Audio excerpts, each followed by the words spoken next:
Nakasusulasok na amoy ang bumungad sa amin sa tahanan ng mag-asawang ito. Iba na po ang amoy dito sa loob dahil dito na po sila nadumi, dito sila naihi. Dalawa po silang mag-asawa na ganito yung kalagayan. At sa katunayan yung ano ni nanay, yung unan, yan, puro dumi na po, puro tae. Nasaan nga ba ang kanilang mga anak? At bakit natitiis ang ganito nilang kalagayan? Dito sila nakatira sa bahay na ito. Ganito po ay bahala dyan ko. Mapatay yung mamatay. Ayon kay tatay, maswerte pa nga raw ang mga daga dahil may nakakain kaysa sa kanila na halos wala nang mailaman sa kanilang sikmura. Mga daga, buti mga daga kumakain yung maganda. Yung mga daga, buti pa mga daga kumakain. Oo.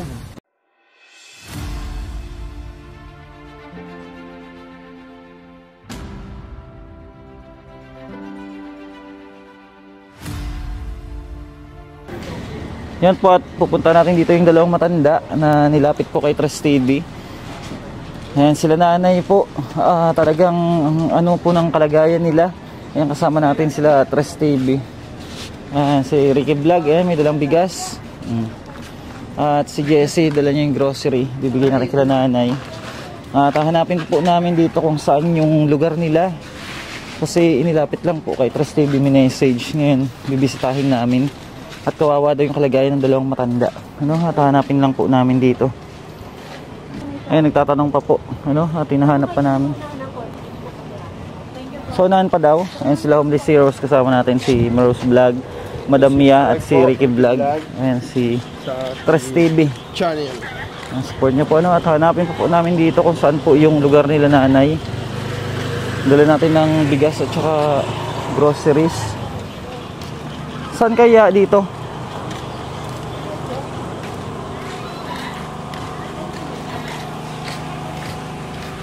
Ano sila And hanapin po namin, pagtatanong-tanong pa namin dito.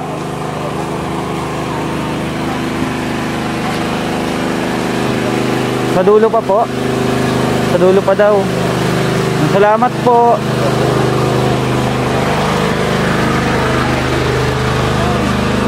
Dito yata. Dito. Kasi meron sila mga shaw. Malayo pa? Malayo pa, boy. Ayan, sama tayo.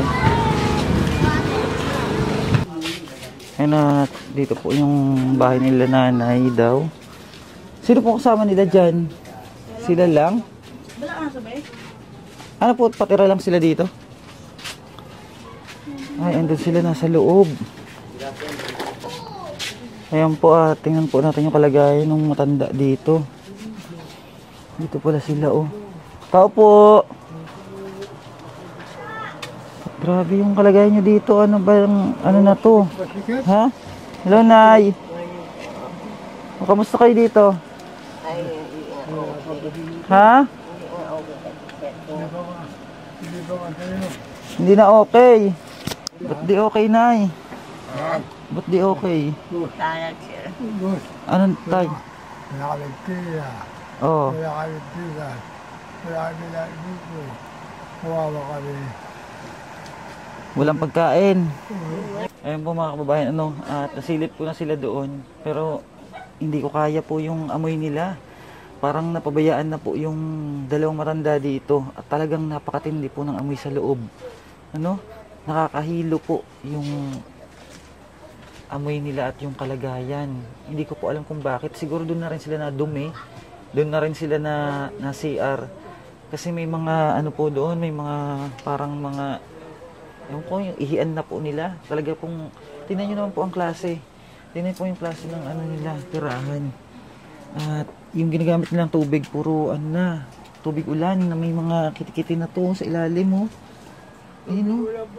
Ano yan? Ito na yung ginagamit niyong tubig, tay? Ha? Ba't nagamit kayo ng tubig na may kitikiti? Bakit ang na ng dumi ng bahay niyo? Anong nangyari? Wala kami lahat. Ha? Wala kami lahat kaya ganyan kami. Walang Lahat na gamit namin. May sakit kayo sa baga? Baka nga meron kayong sakit sa baga. Si nanay. Nay, halika nay. Nay. Nay, halika dito. Labas po kayo. Bakit dyan na rin kayo nadumi? Wala pa siya. Ha? Dyan na rin kayo na CR. Nakaubad. Bakit ganon? Ba't dyan na kayo nakahubad? Bakit nakahubad? Bakit walang, hindi nagpapanti? Umihiyan ka na, kumain na na. Dapat magpanti at masingawan yung ano, maihipan ng hangin. May CR kami dyan, dito. O bakit dyan kayo nadumi na? Madumi talaga, wala pang iini eh. Ha? Masakit kami dalawa. Si nanay, anong sakit niyan? Sir, Ha? paano na ako sa mga kamag-anak ko sa amin dito? Di ba wala ka? Asan ang mga kamag-anak nyo ba? Diyan siya sa may, ba? Nawagan po kami sa mga kamag-anak nila kasi Oy. grabe po ang kalagayan. Anong pangalan mo, tay? Ricardo. Ricardo. Ikaw, nay, anong pangalan mo, nay? Sa Aligaliano. Ha? Sa Aligaliano. Sally? Opo. Galiano. Nagpatawag na kami sa Nanay Sally Galliano. Oo. Ayun, nananawagan po kami sa kanilang pamilya, ano? Opo, At sir. grabe po ang kalagayan ng Nahirapan na nga rin ako dito. mag-asawa. Kaya nga, Wala ka, nababala. Bakit kasi ano kayo nandito kayo? Asa nga dito sir. kayo pwede sa inyong mga pamilya? Wala ka sila, nanay. Ha? Wala ka nang ano dito. Ang po, maano po talaga yung ano? Iba na yung ano, dapat naglalabas-labas kayo diyan. Ako lang lumalabas. Tingnan mo yung ano, nay. Yung ano, Kasi malabas ako. ha? Malabas ako sir. Diyan senyor, tingnan diyan sa bintana mo pa ano. Ha? Malabas ako. Oh. Ano pong nangyari? Kung may kasama ako kasi natutumba ako. Oo, Natutumba. Opo. Ano kay stroke? Ilaakay ko. Kasi nag-chat din ako sa Batcha TV. Talaga. Ah, busy po ngayon sila Batcha kasi may namatay po Kasi silang yun ang ano. turo sa akin. Oh, May namatay po silang binablog. Kay Trust TV, nag-message daw po. May nag-message kaya. si Ate Jane. Dinaanan na po namin dito. Actually, ang inaano ko lang talaga yung kamag-anak. Kung sino ang pwedeng ano na kamag-anak. Kasi sa tagal na namin dito magkapit-bahay, malalakas pa mga yan. Hindi ko talaga alam kung sino talaga ang mga pamilya niyan. Yun yung inaano ko. Kaya tinry kong i-post para nagbaka sakali ba ako na makita naman lang ng kamag-anak. Iba na po ang kalagayan nila doon. Opo. Doon na rin sila na Kagabi. nadumi. Kagabi kasi, nadatnan ko yung galing ako sa trabaho. Nandun na yung nakahiga sa siguro na tumae. Tapos nangangamoy na nga yung, naghalo na yung ihi, yung Iba na kain po. ng tao. Sobra. Tapos, Iba na sabi amoy ko, sa loob. nailiguan ba kita? Dalawa kami ng isang kapitbahay ko dyan. Tinawag ko nga, buhati namin kasi nga, iba na talaga yung kapaligiran. Oo. Talo pa yung naanakan ng baboy ba? Ganon yung ano ko. Iba Kaya na. gabi na, siguro mga alas 7 na yun ng gabi. Sabi ko, baka naman mapulmonya pagliguan nga namin. So, ang ginawa ng kapitbahay ko dito si May, kumuha siya ng karton. Kasi yun ang hinahanap niya, wala daw sa pinakarton dun sa semento na tulugan niya. Para daw, may sapin siya. Bali Kaya yung ano natin, binuhat namin, ang lamig na ng buong katawan. kailangan nating mahanap yung pamilya niya. Actually, may nakausap ako kagabi na yun yung cellphone number na pinakukontak niya dito kay Miles sa tuwing may kailangan dyan, sabi niya pamangkin niya. Opo. So, tinry ni Miles kontakin yung cellphone number na yun. Nakausap ko naman. Ano sabi po? ng, siguro parang apo niya na sa pamangkin yun. Sabi niya, nandito po kasi ako sa Mandaluyong. Dapat po, doon kayo tumawag sa nanay ko sa Laguna. Ang alam ko, Kanlubang sila yung pamangkin niya Kanlubang. Opo. Wala namang paramdam hanggang ngayon. Ang sabi kasi sa akin kagabi, sige ibigay ko yung number na to na ginamit nyo, ibigay ko sa nanay ko doon sa Laguna, sa Kanlubang daw, para Yun daw ang kumontak dito. Opo. Eh, hanggang magdamag, wala namang tawag na natanggap kami.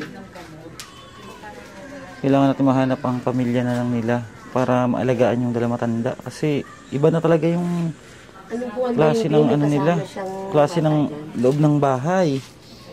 Ayun, at kausap pa ni homeless si Rose doon, no? At tingnan mo na si tatay, oh. Grabe yung kalagayan nila dito. nakahubad siya kasi ano. Tay, ano yung sabi niyo kanina? Sabi ko, ganito buhay ang bahala dyan ko. Mapatay yung mamatay. Sirti siya. Kung hindi. Walang makain eh. Wala na talaga. Wala na kayong makain. Oo. Nagdudura ba kayo ng dugo? Hindi po, wala. Pero may dugo kayo. Yung dura ko, yung Plimas. Kaya nga may ano kayo sa baga. Meron kayong problema sa baga. Siguro, hindi ko alam eh. Hindi kayo nagpapacheck up. Pasik ba ako? Bakit wala na kayong makain dito? Wala pa na magbigay eh. Walang makain na. Mahirap yung buhay nyo. Mahirap talaga. Tignan nyo buhay namin ngayon. Mahirap kami talaga. Isang kain, isang tukol, karo pa kami. Mahirap. Mga daga, kumakain din maganda. Yung mga daga, buti pa mga daga kumakain. Oo, Kayo? hanap buhay. Kayo wala. Wala, dito lang nakaupo. Nalintulad na nila yung ano nila sa daga. Yung daga daw nakakain, sila daw hindi. Nay! Yung mga ibis, may nakakain nyo. Anong mga ipis? Anong mga ipis? Yung mga ibis. At least, Kain na ba kayo? ano lang ako na, Hindi ba kayo nakain? Grabe yung kalagayan nyo dito. Kumain lang, Mga kababayan, Kumain lang. iba na po ang amoy dito sa loob dahil dito na po sila nadumi, dito sila naihi. Dalawa po silang mag-asawa na ganito yung kalagayan. At sa katunayan yung ano ni nanay, yung unan, yan, puro dumi na po, puro tae. Nay, bakit hindi na kayo nakakapunta ng CR? Ha? Si ano yan, O, ba't di na kayo nakakarating sa CR? Hindi ba kalakad? Ay, hindi ba kalakad? Kaya dyan na kayo nadumi. Hindi sir, pupunta ako inaakay niya. O, pag hindi kayo naakay ni tatay, dyan na lang. Kasi si tatay daw naglilinis eh. Oo. O, Yung yan dyan pa kami sa kabila. May bahay kami sa kabila eh. Yan Opo. dyan sabi ni tatay, di ba? Tay, yung sabi nyo, pag ano, ikaw nagpupunas ng dumi ni nanay, Oo. kasi dyan na siya nadumi. Kung wala ako po. Kung wala ako, bahala na dyan siya. Pupunta ako sa labas sa bagala po, umiingi. Papaiyak. Bahala siya. Napapaihi kayo. Ito, Grabe yung kalagayan ng dalawa dito. ito, umiingi ka no. Sige. Napapaihi kayo ngayon? Hindi. Minsan napapaihi kayo. Diyan na lang siya naihi, oh. At may ano, yung isa, yun ang dumihan ni nanay. Oo. Hindi sa kanila. Grabe. Tingnan niyo po ang kalagayan nila, oh. Daig pa nito yung ano, lungga ng mga daga dito sa kanilang lugar, oh. At puro tae po yung unan ni nanay. Nay, yung unan na yan, nay. Tanggalin mo na yan, nay. Kasi may dumi na yan, may tae nyo. Tanggalin mo yung unan, nay. Inaayos yung ano. Tanggalin nyo na po yung unan nyo na yan, madumi na yan. At hapon na, dapat maligo kayo. Ayan o, may dumi dun sa dulo. Yan, dumi yan. Huwag mo nang gamitin yan. May mga punda ko malinis din sa Hindi, may tae na nga yan. Tanggalin nyo na yan, madumi na yan. Dito nyo amin eh. Yung unan nyo na yan. bahay. Ako na lang eh. Ano kayo nangyari? Nay, tanggalan nyo ng punda, tanggalan nyo. Yan o, tae na yun, huwag nyo nawakan. Ay, grabe. Nanawagan po kami sa ano nito, pamilya po nila, ano, na makita nyo man lang yung kalagayan ng inyong magulang. Ganito po, oh. Nay, sabi ko sa inyo, huwag nyo na hawakan eh. Akin na, Nay. Itapon nyo na yan. Ilabas natin. Yung sabon niya na yun. Ha? May sabon. Ano may sabon? Lagay mo na sa ito. Oh, doon mo na sa gilid. Sige na, at papalinis natin yung ano nyo. Bawo eh. Oh, tingnan mo. Bawa ka. Ito, huwag kayo mag-alit. Kasi May talaga. nagalit ako. Ano yan? Eh sabi ko huwag niya akong pagalitan. Kasi may sakit na nga ako. Hindi ka pinapagalit. Babaho ako lang eh. Kayo mag-away. Awayan ako eh. Ano tay? Awayan ako, nagsalita ako. Inaaway kayo? Oo, lagi. Ngayon pa ako nagkakape nga kasi ganyan eh. Nangingi ako ng ano. Wala akong magawa. Labas naman siya ng labas. Ay mo kung saan nagpupunta. Huwag kayong mag-aaway. Paano kasi hindi ko awain. Ganyan ang sato sa akin eh. Anong trato ba sa inyo? Wala laban. Kasi, ano kasi kayo na eh. Dapat pag itatabi na itatabi nyo na, yung gamitin niyang may dumi. Masapag. Kaya si tatay medyo na kawawa naman si tatay oh. Hindi ako nilalo nun eh. Ha? Awain ako lalo. Oo nga po, pero wag nyo nang awayin si tatay. Masapang. Ano tay? Masapang. Ganyan ba yung ginagawa ni nanay? Hindi wala ka dyan. Ha? Matapos siya, matapang. Masapang na naman. Ilaawin ako kaya nakahiga ako. Tay, kailangan pa-check up kayo tay ha. Bukas papacheck up ko kayo ha. Ha? Para ano nyo, may sakit kayo. Pa-check up ko kayo tomorrow ha, bukas. Ano? Kasi hapon na po ngayon. At ang hirap po ng sitwasyon ngayon. Bisa ko. May mga may mga dumi pa. Ngayon magbibigay kami tulong sa inyo, Nyor. Akin na yung ibibigay natin sa kanila. Sana tayo makatulong to ha. Nakakapagsaing pa naman kayo. Ha? Iningi ko sa labas. Nakakapagsaing pa kayo, nakakapagsaing. Bibigyan ko kayo ng pagkain ha. Ayan, may pagkain kayo. Iningi ko. Tay. Ayan, may bigas kayo tay ha. May bigas. Oh. Ayan, tay. Sa inyo ang bigas ha. Oh, para may makain-kain kayo. Nay, bigas ha, isang sako. Tapos biskwit. Kayo sir. Bigyan. Ano nay? Kayo sir. Ha? Kayo na tumutulong. Kumakain kayo. Opo, kumain na kami. Huwag niyo po kami intindihin, nay. Maraming Oh, salamat. bigay mo diyan sa mag-asawa. Maraming salamat. Sir. Walang anuman, nay, walang anuman. Bigay mo. Sige. Dito na lang. Urusin ko mamaya. Tay ha, lutuin niyo yan ha. Magluto kayo, kumain kayo. Ayan o, meron kayong mga Saan kayo? Nay, marami yan nay ha. Saan kayo? Ha? Saan kayo? Diyan lang, taga rito lang din kami. Kapitbahay niyo kami ha, oo. Nay, yan tulong namin sa inyo ha. Bukas babalik kami, ha? Maraming salamat. Babalikan namin kayo, iayos natin tong kalagayan nyo ha. Opo. Kasi hindi maganda yung ganito na kalagayan nyo. Oo nga sir eh. Grabe, parang daig pa nito na yung lungga ng mga Mga laga. Oo, daig pa ng bahay nyo. Lungga ng mga daga. Lungga ng ipis. Iba naman ako may bili ng tulina eh. Yung para sa ipis. Ikalat ba Sige. dyan? Sige, gagawa tayo ng paraan.